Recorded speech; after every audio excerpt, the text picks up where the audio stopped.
इस कार्यक्रम के अध्यक्षता कर रहे हमारे गार्जियन राम नरेश सर जी और सफल मन संचालन कर रहे हमारे बुद्ध परिवार के प्रदेश अध्यक्ष मधुर मुस्कान धारी वीरेंद्र बौद्ध जी और यहाँ पे उपस्थित हमारे आज के मुख्य अतिथि शोषित गरीब वंचितों के नेता श्री भगवान जी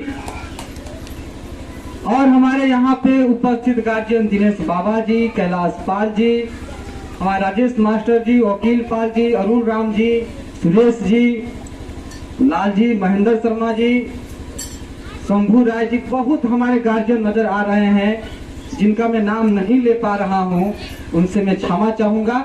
यहाँ पर उपस्थित हमारे सभी गार्जियन, माताएं, बहनें और सभी मित्र गणों को मैं हार्दिक नमन करता हूं, अभिनंदन करता हूं।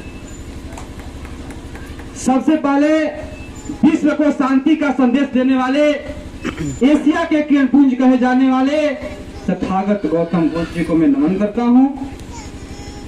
ऐसा चाहूं राज में जहां सबन को मिले अन्न, ऊंच नीच का भेद नहीं, रहे दास रहे प्रसन्न, जैसे समानता का भाव देने वाले हमारे संत शिरोमणि रविदास जी को मैं नमन करता हूं। जाति जात में जात है जीव के लिए का पाप, रैदास मानुष ना जुड़ सके जब तक जाति ना जात, जात पात के फेर में पड़ रहे सब लोग, मनुष्यता को खा रहा है रैदास जात का रोग। जैसे समानता और जाति मुक्त भारत का संदेश देने वाले हमारे एक और महापुरुष जिन्होंने कहा, जाति ना पूछो साधु की, पूछ लीजिए ज्ञान, और मोल करो तलवार की, पड़ी रहने दो म्यान। जैसे समानता का भाव देने वाले संत कबीर साहब को मैं नमन करता हूँ। और आखिरी बात, जिनका आज हम जयंती मना रहे हैं, मैं इनके बारे में क्या कहूँ।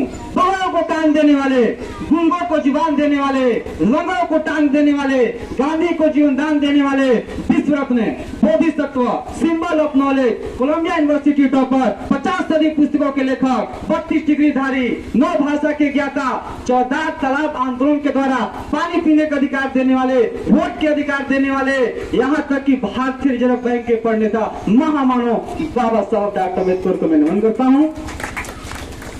बाबा साहब डॉक्टर अम्बेडकर क्या कहा करते थे?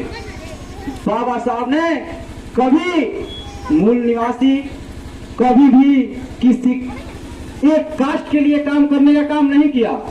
बाबा साहब का हृदय इतना बड़ा था कि उन्होंने सभी समाज को एक साथ एक धागे में पिरोने का काम किया। बाबा साहब डॉक्टर अम्बेडकर जब इस देश में मनुस्मृति जैसे विसंगत विधान था, अगर उनके अंदर जातिवाद की भावना होती तो खुद जला देते उसको, लेकिन बाबा साहब के अंदर ये भावना नहीं थी और उस मनुस्मृति को जलाने के लिए हमारे ब्राह्मण समाज के अगुआ को ला करके उसको जलाने का काम किया। तो बाबा साहब के अंदर कहाँ भेदभाव था? बाबा साहब ने इतना शोषण सहा, इतना अत्याचार सहा, इतना भेदभाव सहा, लेकिन उनका विशाल जो हृदय था उसका अंदाजा किससे लगा सकते थे कि जब बाबा साहब का नामांकन विद्यालय में हुआ तो उनको क्लास से बाहर बैठाया जाता था, घड़े का मटके का पानी पीने नहीं दिया जाता था। उतना भेदभाव होने के बावजूद भी बाबा साहब ने अपना पढ़ाई जारी रखा और पढ़ाई जारी रखते हुए विदेश जाकर डबल डॉक्टरेट किया। वहां से आकर के इस देश में सबको समान अधिकार देने के लिए इस देश में एक ऐसा ग्रंथ का निर्माण किया। जानते हैं क्यों उन्होंने ऐसा किया?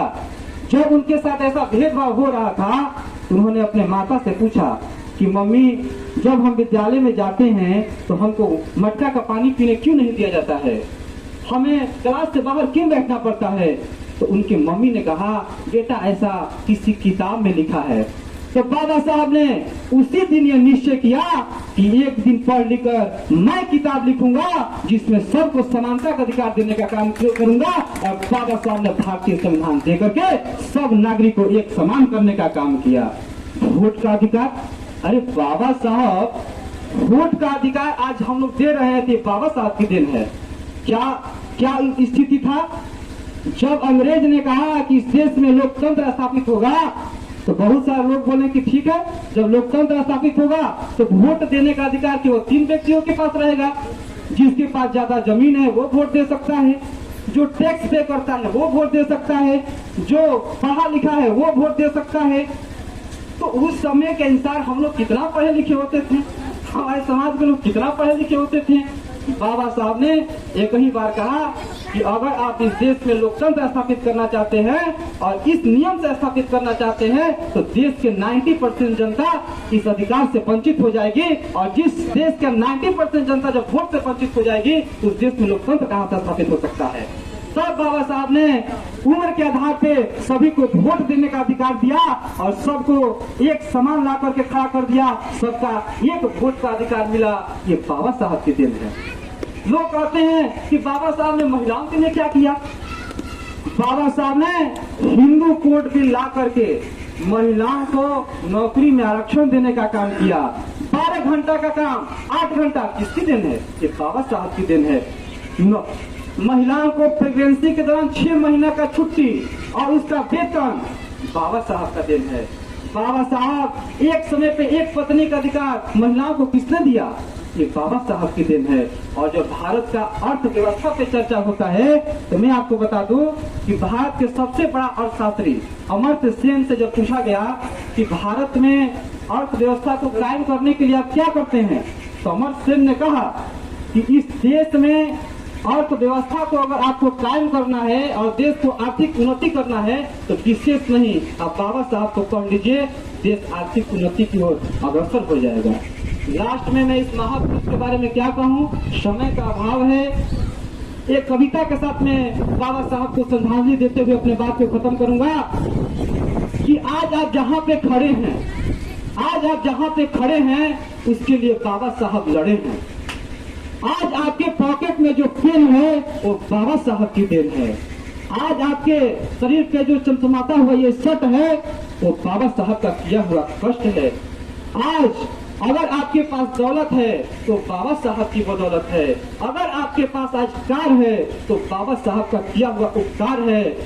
अगर आपके जीवन में आज शांति है तो बाबा साहब की हुई क्रांति है। फिर भी आप अगर उनके प्रति मौन हैं तो दिल पे हाथ रख के बताइए आपके तरक्की के पीछे कौन है। जय हिंद, जय भारत। सबको बहुत बहुत धन्यवाद। बहुत बहुत धन्यवाद अभिषेक जी, आपने बहुत कम